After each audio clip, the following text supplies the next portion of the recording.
Voin nisom hile paria September in rinni hian kor Hnatlang kan nei social work helai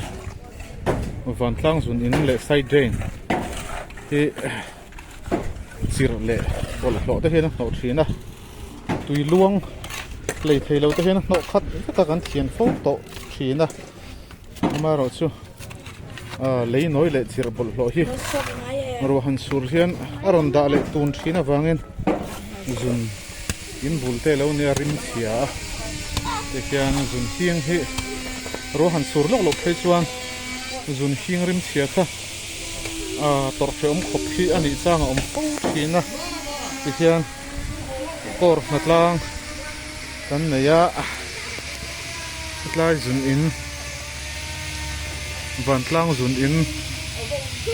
ani awangin kan hantifai ani hei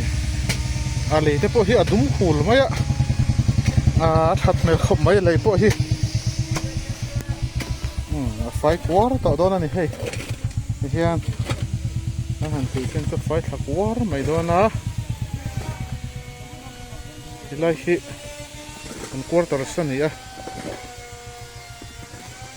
chuna hian tukver han hon thei chuan helai zun hing rim hi in chhuat in ron lu ta tukver po hon hlei thei lo chang hi a om le thina to wang chuan voini hian ko san kor Hnatlang in an thian fai ani hei an kor secretary po a hai kau to mai rim chia ma sela ti khangai meu si a hian rim chia po sei thei lovin in pezo takin an khai ani hei pulian lo bai bai ro le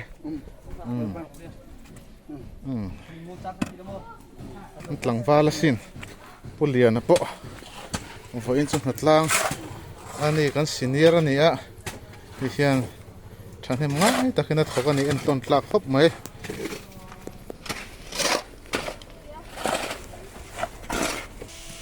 ti hian helama hian nu ho khom le khawin an lo ti fai le boka he ta hian an YP te an thoka an khom lik senior ten an na lin takin an thok boka ni a fai le kwa don hei biakin le chevel han fai de hi in khom te po hi mu khom tan po mu nuama hian na trul te kal sanin Hnatlang ron thok ani le